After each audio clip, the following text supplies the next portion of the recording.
So there is a particular point at this particular Nandi Hill which is known as Tipu Drop, where Tipu used to throw people in the valley.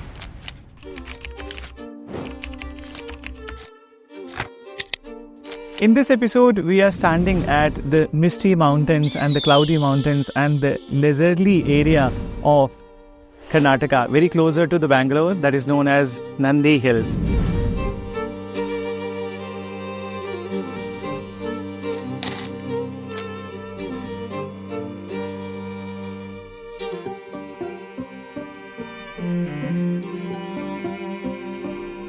अभिवादन स्वीकार कीजिए नीरज राव का culture quantum के इस अध्याय में. And this episode is based on one of the very beautiful place.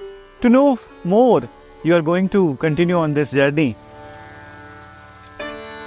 Nandi Hill Station is situated at 4,850 feet above the sea level.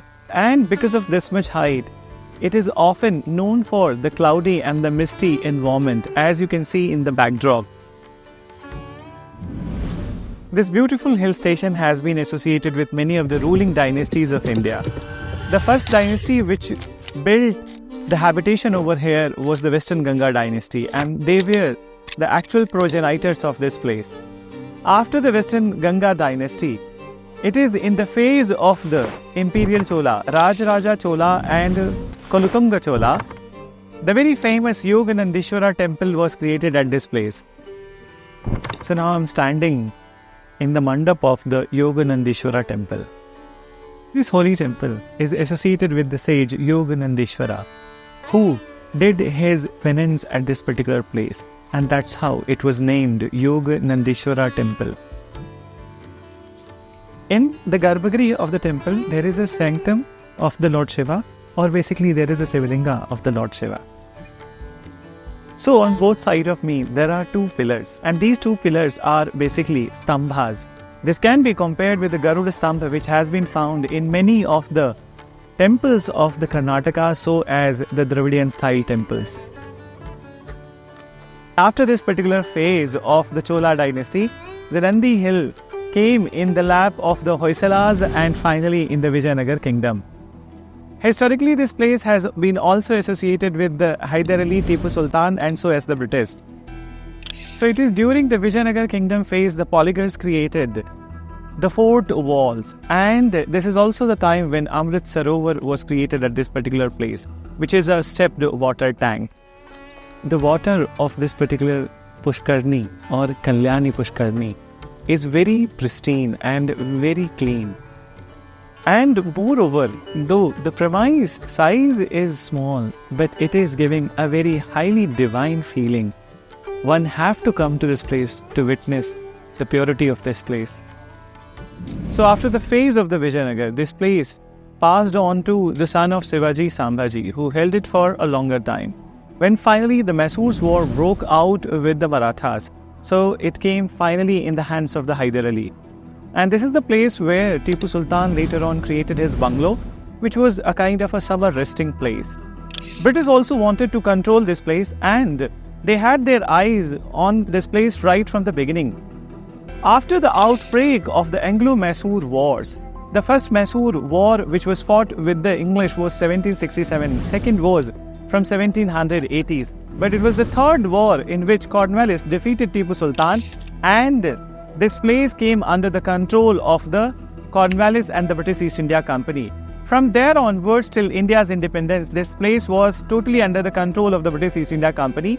And just like in North India, Simla was their summer capital. In South India, Nandi Hill Station was their getaway. And this is the place where they were coming for getting solace from the extreme heat of the Deccan area. So after British got control of this particular area, it was the British Commissioner Mark Cubbon who created the Cubbon bungalow at this particular place. This Cubbon bungalow was their leisurely place in between 1834 to 1861. In 1914, Diwan of Mysore, Sir Visvesvaraya, who is the first engineer of India, he handed over the administration of this area to Mysore Kingdom. And finally, after the independence of India, in 1956, this place was handed over to the Karnataka State Government Horticulture Department, and this place is known for many horticultural practices, And so many experiments related to the horticultural practices are going on at this place. There are many names of this hill station. But first of all, why it is called as Nandi Hill? If it is seen from outside or if it is seen from top, so the shape of the hill looks like a bull, a sitting bull, a idle bull, which is eternally waiting for his lord. Then there were many other names given to this particular hill. The Rishi Yoganandeeshwara performed his penance over here, and after him also, this hill is named as Yoganandeeshwara Hill. During the Chola period, this hill was also named as Anandagiri, which means the hill of the happiness.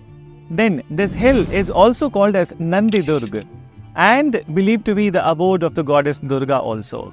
People, according to their convenience, according to their likeness, use the particular name.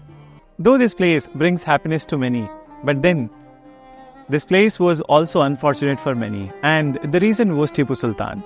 So there is a particular point at this particular Nandi Hill, which is known as Tipu Drop, where Tipu used to throw people in the valley, and this is how he gave death penalty to the people who rebelled against him. Nandi Hill is also very important from the perspective of the geographical topography of Karnataka.